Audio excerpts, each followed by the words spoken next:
दूसरी बात जो मैं आपसे कहना चाहता हूं वो मैं ये कहना चाहता हूं कि हिंदुस्तान के सवाल हमारे हजारों साल के पैदा किए हुए सवाल, उन्हें हम एक दिन में नहीं तोड़ सकते।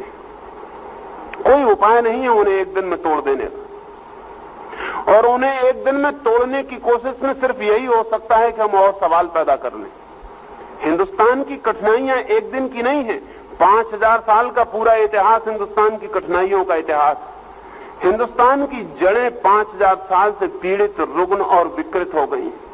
अगर कोई आदमी चाहे कि नहीं एक दिन में बदलने की जल्दबाजी दिखाए तो वो जल्दबाज आदमी जड़ों को सुधार पाए इसकी संभावना कम है, जड़ों को मिटा डाले, तोड़ डाले इसकी संभावना ज्यादा है। हिंदुस्तान की आने वाली युवा पीढ़ी को यह भी समझ लेना चाहिए कि सवाल जितने पुराने होते हैं उतने धीरज से उनके साथ मुकाबला करना पड़ता है। लेकिन क्रांतिकारी कभी भी धैर्यवान नहीं होता, क्रांतिकारी अधैर्यवान होता है। वो बहुत शीघ्रता से कुछ करना चाहता है, इसकी बिना फिक्र किए कि कुछ चीजें शीघ्रता से की ही नहीं जा सकती। एक बच्चा मां के पेट में 9 महीने लेता है, तब मैच्योर होता है, तब वो जन्म लेता है। जल्दी की और अगर 5 महीने में गर्भपात कर लिया तो बच्चा तो मरेगा ही, मां भी मर सकती है। हिंदुस्तान में मुझे ऐसा लगता है कि हमारी समस्याएं पुरानी हैं और हमारे हल करने की जल्दी बहुत अधैर्यपूर्ण है। हम प्रत्येक चीज को आज हल करना चाहते हैं जो कि नहीं हल हो सकती। अगर हिंदुस्तान को ठीक से प्रौढ़ता पानी हो और बुद्धिमत्ता पानी हो तो अपनी समस्याओं की गहराई और ये भी समझ लेनी चाहिए कि वो वक्त लंबा लेंगी, वो जल्दी नहीं तोड़ी जा सकती। ना तो गरीबी आज मिटाई जा सकती है, चाहे हम जमीन छीन के बांट दें, और चाहे हम सारी फैक्ट्रीज पे कब्जा कर लें, और चाहे हम सारे मुल्क की संपत्ति को वितरित कर दें, गरीबी आज नहीं मिट सकती। क्योंकि गरीबी के पीछे 5000 साल की लंबी कहानी। ये गरीबी 5000 साल की गरीबी। इस गरीबी को जो आज मिटाने की कोशिश करेगा, मैं मानता हूं वो मुल्क को और भी गरीब हालत में छोड़ जाएगा। क्योंकि इस गरीबी को जल्दी में मिटाने की कोशिश उस इंतजाम को भी तोड़ सकती है जो इंतजाम इस मुल्क को थोड़ी बहुत संपत्ति दे रहा है। लेकिन हम बहुत जल्दी में भरे। हमारा जवान चाहता है सब आज हल हो जाए, हर आदमी को आज नौकरी मिल जाए। ये नहीं हो सकता। नेता मुल्क के बेईमान हैं, वो झूठे आश्वासन दिए चले जाते हैं। वो आश्वासन दिए चले जाते हैं कि नहीं ये हो जाएगा, ये जल्दी हो जाएगा, ये जल्दी हो सकेगा कि सबको नौकरी मिल जाए। ये नहीं हो सकेगा। इस मुल्क में सबको नौकरी नहीं मिल सकती।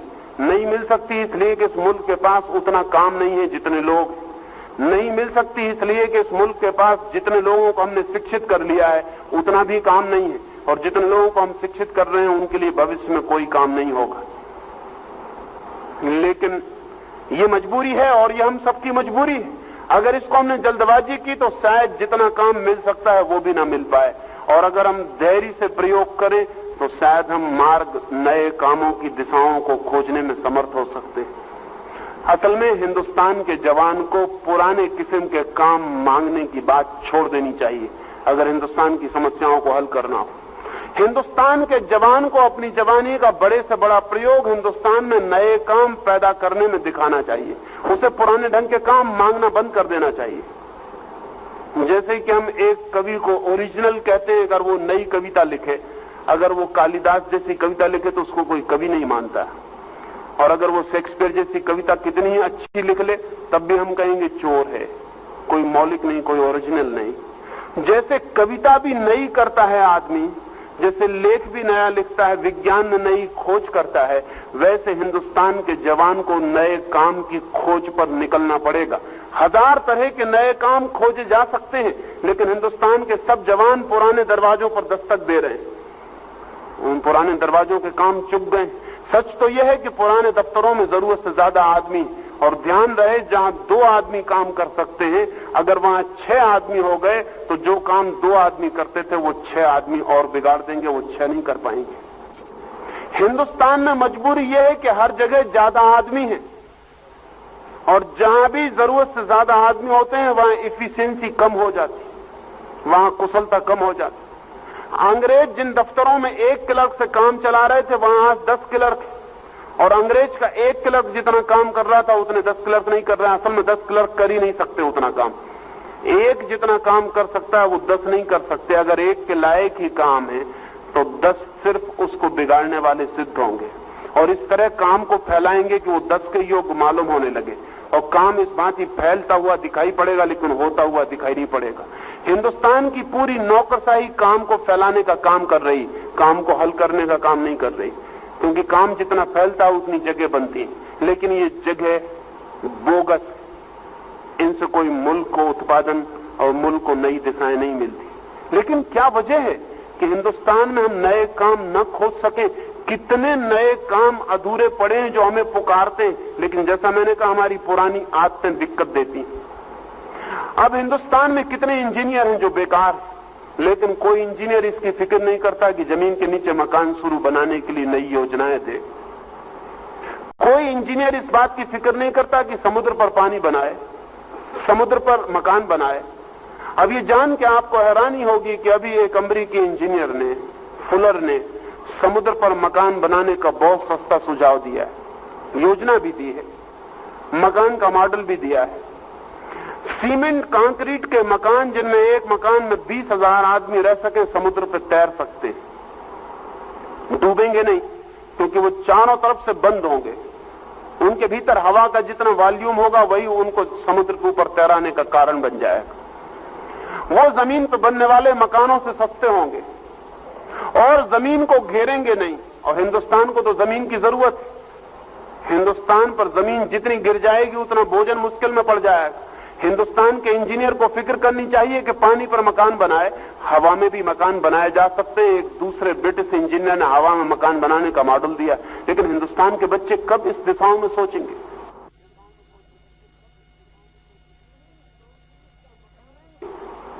सीमेंट कंक्रीट का मकान हवा में भी हवा के वॉल्यूम के आधार पर तैर सकता है, उड़ सकता है, और वो जमीन पर बनाए हुए मकान से सस्ता मकान सिद्ध होगा।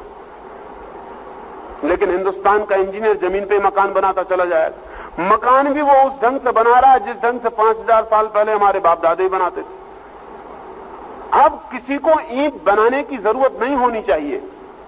ईंट तब बनती थी जब हम पूरी दीवार सीधी नहीं बना सकते थे।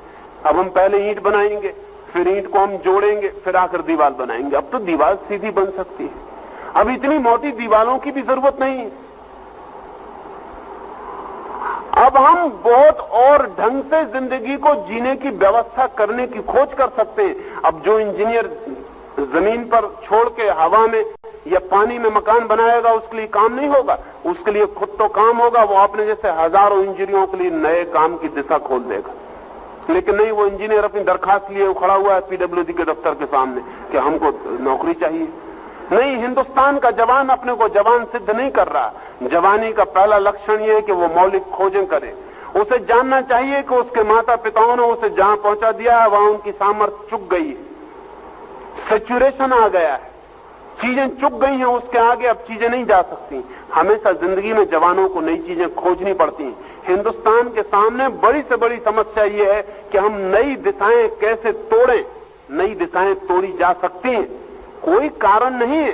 जमीन के नीचे मकान बन सकते हैं, और जब से एयर कंडीशनिंग की सुविधा हो गई तब से हम जमीन के नीचे बहुत मकान फैला सकते हैं। असल में हिंदुस्तान में अब कोई फैक्ट्री जमीन के ऊपर नहीं बननी चाहिए, क्योंकि उतनी जमीन छिन जाएगी पैदावार से। अब तो हमें सारी फैक्ट्रियां जमीन के नीचे डाल देनी चाहिए। हिंदुस्तान में कोई रेल का मार्ग अब जमीन के ऊपर नहीं होना चाहिए, क्योंकि उतनी जमीन हम नहीं खो सकते। वो जमीन हमें पैदावार के लिए चाहिए, लेकिन नहीं, हम जमीन खोए चले जा रहे हैं। जमीन के नीचे हमारी कोई दिशा नहीं कि हम जमीन के नीचे प्रवेश कर जाएं, हवा में उठ जाएं, समुद्र पर चले जाएं। अब हिंदुस्तान में कितने लड़के केमिस्ट्री पढ़ रहे हैं, कितने लड़के केमिस्ट्री में पीएचडी कर रहे हैं, लेकिन बड़ी हैरानी की बात मालूम पड़ती है कि हिंदुस्तान की केमिस्ट्री का पीएचडी भी आखिर एक कॉलेज में नौकरी के लिए खड़ा हो जाता है। हिंदुस्तान को तो बहुत बड़े रासायनिज्ञों की जरूरत है, जो हिंदुस्तान को ऐसा भोजन दे सके जो जमीन में पैदा नहीं होता। सिंथेटिक फूड की जरूरत है। रोज संख्या बढ़ती चली जाएगी। अब आपको पुराने भोजन करने की आदतें छोड़नी पड़ेंगी कि आप रोज 1 किलो भोजन पेट में डालें, ये पागलपन अब आगे नहीं चल सकता। अब आपको एक गोली पर राजी होना पड़ेगा। लेकिन मैं मानता हूं कि एक गोली स्वास्थ्यपूर्ण हो सकती है 1 किलो भोजन की बजाय, क्योंकि 1 किलो भोजन करना बहुत ही अनुत्पादक पुराना ढंग है। 1 किलो भोजन करके पचाते तो 1 गोली के लायक ही हैं, बाकी फिर शरीर को बाहर भी फेंकना पड़ता है। वो फिजूल की मेहनत, उस मेहनत से मुल्क को बचाने की जरूरत है। लेकिन हिंदुस्तान के लड़के उस दिशा में कोई फिक्र नहीं करेंगे, वो पुराना ढंग जारी रहेगा। हिंदुस्तान का लड़का भी पुराने ढंग की खाने की मांग करता रहेगा, ये नहीं चल सकता है।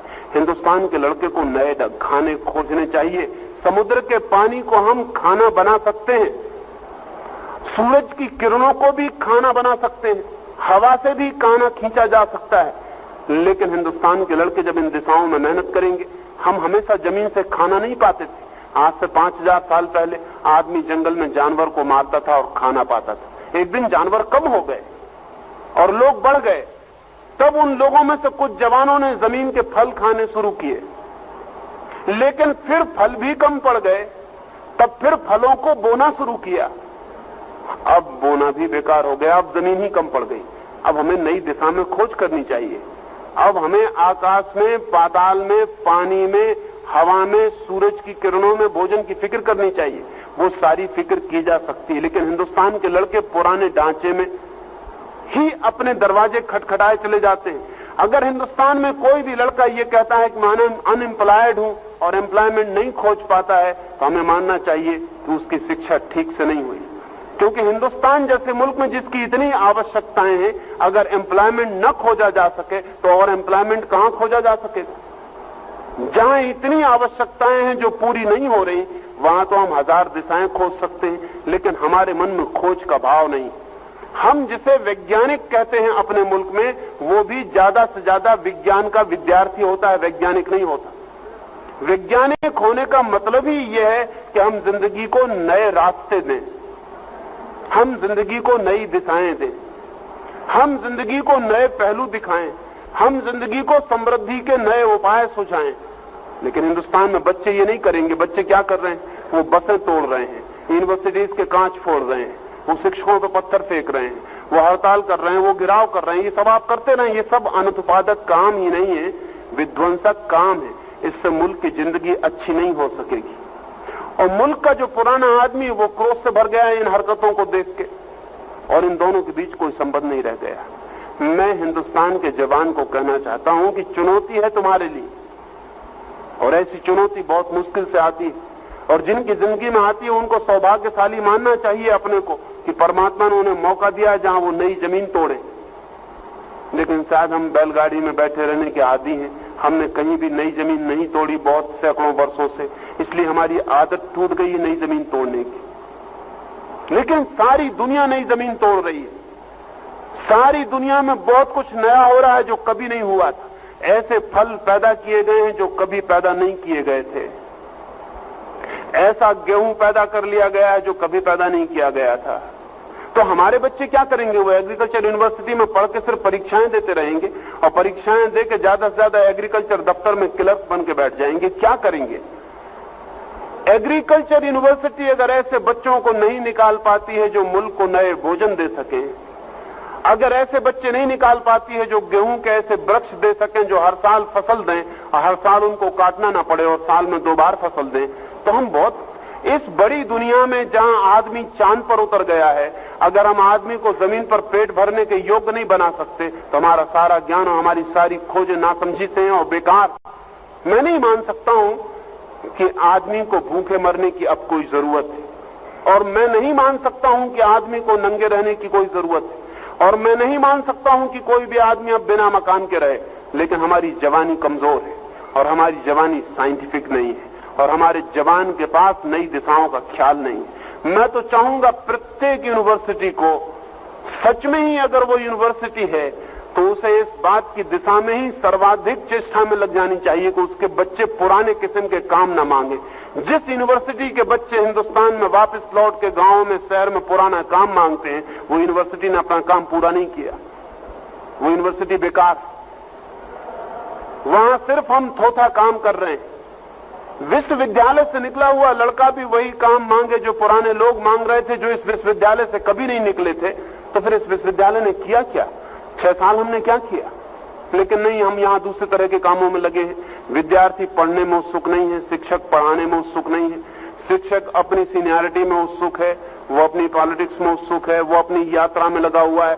कहीं मौके बेमौके थोड़ी बहुत फुर्सत मिल जाती है तो वो लड़कों की तरफ देख लेता है, अन्यथा उसकी आंखें आगे लगी हैं कि कौन वाइस चांसलर हो गया है, कौन डीन हो गया, वो अपनी यात्रा पर लगा हुआ है। विद्यार्थी अपनी यात्रा पर लगे हुए हैं कि वो कितना तोड़ रहे हैं, कितना मिटा रहे हैं, वे किस तरह बिना पढ़े पास हो जाएं, वे किस तरह चोरी से पास हो जाएं, वे किस तरह उन्हें कोई मेहनत न करनी पड़े और सर्टिफिकेट मिल जाए, इसके लिए हड़ताल कर रहे हैं, इसके लिए उपद्रव कर रहे हैं। ये मुल्क मर जाएगा।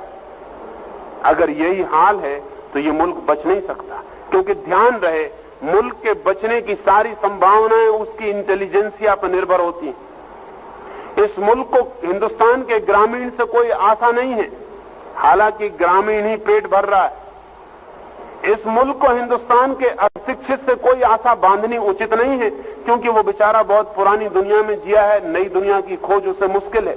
लेकिन हमारे बच्चे तो सारी नई दुनिया में जी रहे हैं। वो क्या नया कर रहे हैं? वो कुछ नया करते हैं थोड़ा बहुत, वो कमीज का ढंग बदल लेते हैं, वो पतलून की थोड़ी सी चौड़ाई कम कर लेते हैं, वो जूते पे ज्यादा पॉलिश करने लगते हैं। इन सब बातों से जवान आदमी का कोई भी पता नहीं चलता। इन सब बातों से कोई पता नहीं चलता कि आप जिंदगी को नया करने की कोशिश में लगे। ना तो नए कपड़े बदल लेने से, न जूते की रौनक बदल लेने से, न थोड़ा पॉलिश ढंग से बोलना सीख लेने से कोई आदमी जवान होता है। जवानी का एक लक्षण है कि जहां पुरानी पीढ़ी ने छोड़ा था दुनिया को, हम उसे आगे ले जाएं। जहां पुरानी समस्याएं थी वे वहीं न रह जाएं, हम उनसे हल करें। लेकिन हम समस्याओं को हल करने में उत्सुक नहीं है। पूरे मुल्क का जवान ये कहता है हमारी समस्याएं हल करो। कौन हल करे? कौन जिम्मेवार है? सारे हिंदुस्तान के लड़के ये कहते हैं हमारी समस्याएं हल करो, जैसे कि पुरानी पीढ़ी का कोई जुम्मा है सारी समस्याएं हल करने का। पुरानी पीढ़ी आपकी समस्याएं हल नहीं करेगी, नहीं कर सकती है। अगर बोले और आश्वासन दे तो झूठे आश्वासन है। आपकी समस्याएं आपको हल करनी पड़ेंगी, जिम्मेवारी आपकी है। ये शिकायत किसी और से नहीं हो सकती। अगर नहीं हल कर पाएंगे तो हम भूखे मरेंगे, परेशान होंगे, दुखी होंगे, और अगर हल करेंगे तो हम सुखी हो सकेंगे, हम मुल्क को समृद्ध कर सकेंगे, संपन्न कर सकेंगे, शक्ति दे सकेंगे। सारी दुनिया संपन्न होती जा रही है, हम क्यों गरीब होते चले जा रहे हैं? आज अमेरिका या स्वीडन या स्विट्जरलैंड या नॉर्वे में सवाल यह है कि उनके पास इतनी संपत्ति है, उसका वो क्या करें? और हमारे सामने सवाल ये है कि हमारे पास इतने आदमी हैं, इनके लिए हम कहां से संपत्ति दें?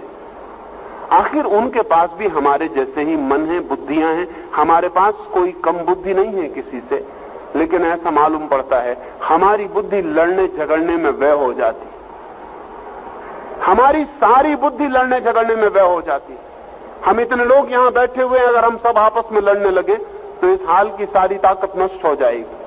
लेकिन अगर हम सारे संयुक्त होकर किसी सृजन में लग जाएं तो हम शायद कुछ बना पाएंगे। और जिन चीजों के लिए हम लड़ रहे थे वो सहयोग से निर्मित हो सकती हैं, और जिन चीजों के लिए हम लड़ रहे थे अगर लड़ते ही रहे तो वे कभी भी निर्मित न होंगी। जो निर्मित है वो भी टूट जाएगा। इस समय हिंदुस्तान को सहयोग की एक फिलसफी चाहिए, एक कोऑपरेशन की फिलसफी चाहिए। लेकिन हिंदुस्तान में जितनी फिलसफीज आज प्रचलित है, चाहे कम्युनिज्म, चाहे सोशलिज्म, और चाहे जनसंघ, और चाहे कांग्रेस, और चाहे कोई भी, वे सभी कॉन्फ्लिक्ट की फिलसफीज है। वे सब ये सिखा रही हैं कि लड़ो, वे सब ये सिखा रही हैं कि दूसरा जिम्मेवार है। हिंदुस्तान में आज कोई भी इतनी कहने की हिम्मत नहीं जुटाता कि तुम जिम्मेवार हो, दूसरा जिम्मेवार नहीं है। और कोई भी ये कहने की हिम्मत नहीं जुटाता कि लड़ने से कुछ हल न होगा। इस समय जरूरत है कि हिंदुस्तान की सारी शक्तियां पूल्ड हो जाएं। हिंदुस्तान की सारी शक्तियां इकट्ठे होकर अगर श्रम करें तो कोई कारण नहीं कि 20 साल में इस मुल्क में भी समृद्धि का सूरज निकल सके, और कोई कारण नहीं कि हम भी आदमी की जैसी जिंदगी बसर करने योग्य हो सके, और कोई कारण नहीं कि हम जानवर की तरह भूखे और प्यासे और नंगे और जमीन पर भिखारी की तरह हाथ फैलाए हुए फिरते रहें। हमारे देश के नेता सारी दुनिया में भीख मांगने के सिवाय और कुछ भी नहीं कर रहे हैं। वो भीख मांग के इस मुल्क को कब तक बचा सकते हैं? और हमें जो थोड़ी सी रौनक दिखाई पड़ती है, ख्याल रखना वो रौनक हमारी नहीं है, वो अमेरिकन गेहूं की, वो ज्यादा देर नहीं चलने वाली। आज अमेरिका में 4 किसान जितना काम कर रहे हैं, उनमें से 1 किसान की मेहनत हिंदुस्तान को मिल रही, लेकिन अमेरिका के इकोनॉमिस्ट परेशान हो गए। अभी वहां के बहुत विचारशील लोगों ने यह कहना शुरू कर दिया कि अब हिंदुस्तान को और सहायता देनी गलत। क्योंकि ये सहायता हम कब तक देंगे? और जिस दिन ये सहायता बंद होगी उस दिन हिंदुस्तान में इतना भयंकर अकाल पड़ेगा कि सब जिम्मेदारी हम पे आएगी कि इन्होंने सहायता देनी बंद कर दी, इसलिए यही जिम्मेवार। इसलिए अमेरिका का वैज्ञानिक तो सलाह दे रहा है, अर्थशास्त्री सलाह दे रहा है कि अब सहायता बंद कर दो, अब ये सहायता आगे खींचनी उचित नहीं, फिर ठीक भी नहीं। मैं भी मानता हूं हिंदुस्तान को सहायता अब नहीं दी जानी चाहिए, क्योंकि सहायता की बहुत आदत भी शायद नुकसान पहुंचा सकती है। हम अपनी मुसीबतों में छोड़ दिए जाने चाहिए। अगर हम अपनी मुसीबतों में संघर्ष कर सकते हैं मुसीबतों से, लेकिन हम अपने से संघर्ष करने से बचें तो हम मुसीबतों से संघर्ष करें। दो ही रास्ते हैं, या तो हम लड़ें या हम मुसीबतों से लड़ें। लेकिन हम आपस में लड़ेंगे तो हम संघर्ष मुसीबतों से नहीं कर सकते। लेकिन पूरा मुल्क आपस में लड़ने में बड़ा आतुर है और हम अपने को लड़के नष्ट करते रहे हजारों साल तक, आगे भी हम अपने को लड़के नष्ट करते रहेंगे। और हम ऐसी फिजूल की बातों पर लड़ते हैं जिनका कोई अर्थ नहीं है।